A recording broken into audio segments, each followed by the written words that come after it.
Hey guys, what's going on? It's time to talk about a new 2011 alternative music release. And that's going to be the Red Hot Chili Peppers album, I'm With You, which is slated for release on August the 30th. Don't know who the Red Hot Chili Peppers are? No worries. It's story time with Uncle coverkillernation. One day, a group of green peppers decided that they wanted to take a vacation. So they searched and they went through a travel agent and they decided mutually through their agent that they were to go to an exotic and faraway place. And that place was the country of Chile. While in Chile, they engaged in many decadent acts with the local residents, including sex with themselves, sex with other residents, sex with animals, and also sex with feces, but they don't often like to speak about that. And after that, whenever they returned home, they were changed, for not only were they just different altogether, but they also had gotten a red hue on their skin. The other green peppers thought it was some sort of pepper venereal disease, but instead, the peppers that went on that voyage just decided to call themselves the Red Hot Chili Peppers, and swore to never speak about having sex with feces ever again. The end. And since then, they have basically gone on to sell 65 million records. I'm With You is the latest album of theirs. They've been active for God knows how long. In fact, it's been just about as long as I've been alive. So we're talking 27 years. And it's been quite some time since Stadium Arcadium dropped. So this is an album that was highly anticipated.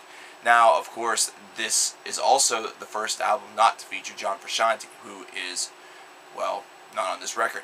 They got a new guitar player for this album, and I'm not saying it's the first ever that Frusciante was not part of it. You understand what I'm saying. There was a change there at the guitar helm.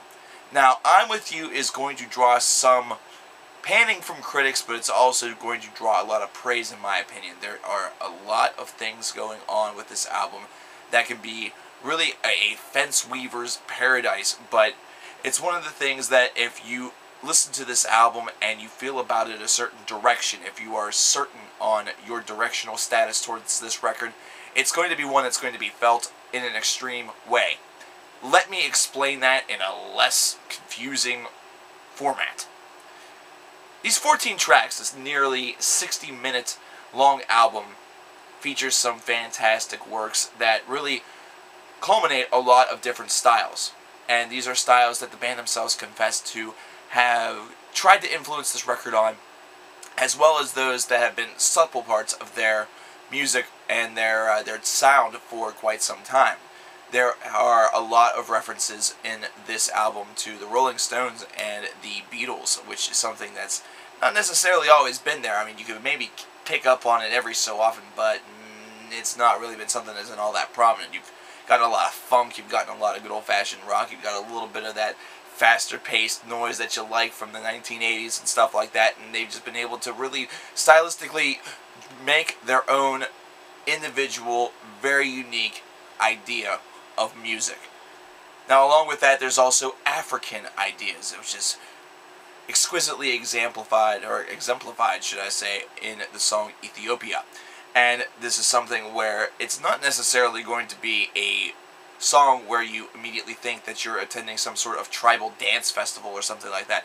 No, they're not taking it to that direction, but instead they're reflecting from experience that they had over there in the country, while at the same time infusing some of the culture into their sound in a more Red Hot Chili Pepper style fashion. So in reality, what they're doing is they're sampling the aspect and they are infusing it into their culture, which is something where that infusion has been happening really all the way ever since Blood Sugar Sex Magic. Now, why I say that some critics may pan this record is because it does boast a certain difference to it. This is not necessarily an album that you would almost expect the Red Hot Chili Peppers to make, however, it's one that seems perfect for the time frame in which this album is being released. This is being released in a period of time in music, and especially in alternative music, where there really seems the need to be a bit of a creative jumpstart, and the jumpstart is already starting to come. Mainly within the independent scene, but there really has been no real heavy-hitting, long-time frontrunner that's really shown that adaptable desire as some of these other bands that have come on the scene and become fresh faces have really exhibited. And I think that this album is probably one of the boldest leaps that you're going to hear without fully abandoning the band's core sound and really just doing something completely and altogether different, where it almost resembles a Megadeth Risk or a Saint Anger by Metallica. Now, I think the critics may pan this because it may seem like such a far cry from what you would traditionally expect, that they may seem that the songwriting seems a little bit, weak. Either that, or it may seem like they are transforming their sound to better reflect a more modern society. But in reality, it's kind of the opposite of that. They're taking styles from the past, they're kind of infusing a bunch of different influences. They're listening to a lot of Rolling Stones and Beatles. They're going over to Africa and infusing that into their ideals. They've maybe even gotten a cue from a Maroon 5 or something like that with the song also for Brutus. And it's just very, very crazy that some people would consider this to be a negative thing. But I think there are some critics that may find this stylistic update a little bit hokey. I myself do not. I actually think that this stylistic update is a very fine piece of the puzzle. And I believe that all these little infusions to different styles, to these different cultures, to these different musical contexts and texts is just actually something that the Red Hot Chili Peppers really kind of needed. It's the one thing that was maybe missing from their sound that would maybe elevate them from the already amazing band that they were as far as sales and musically were concerned, to really just one of these legendary bands that weren't afraid to take risks and leaps, because really up to this point they haven't been. So this is an album that should surprise nobody. In fact, this is one that should kind of seem right up the Red Hot Chili Peppers' alley for them to take something like this and just, really roll with it. Now, I also feel that there's a lot to be said for a band that is willing to experiment to this nature. Now, we do know from earlier this year that there have been some bands that have attempted to do such experimentation and have failed miserably. Now, I'm here to assure each and every one of you guys not to believe anybody that says that this is a failed experiment, because it is not.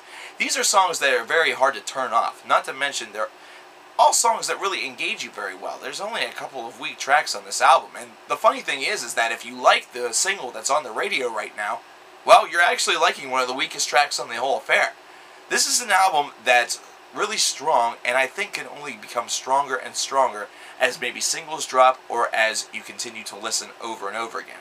This is not necessarily an album that's going to require you to listen to it 10 times for you to finally understand the underlying core message or anything like that, but this may be an album that you have to listen to exactly that number of times or more, maybe just to see all the subtle hints musically that were infused by the various different stylistic shifts, and just to find out the cool little things that this album really has to offer you.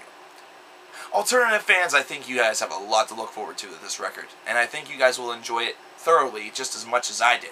Mainly because this is an album where the Red Hot Chili Peppers take some leaps, but they don't abandon their core sound altogether. This is an album that will satisfy those that perhaps were a little bit turned off by the wait between this album and Stadium Arcadium. So, hey, this is something where the Red Hot Chili Peppers are releasing a new record. Celebration should be instantaneous anyways. So overall, I'd have to give this album a solid 8 out of 10. This is definitely a strong record. It's definitely one that is, well, a nice statement for the year 2011. And on the 30th of August, I hope to see each and every one of you guys out there picking it up. Coverkillernation saying, did I really just tell a story about vegetables having sex with feces? What the fuck is wrong with my head?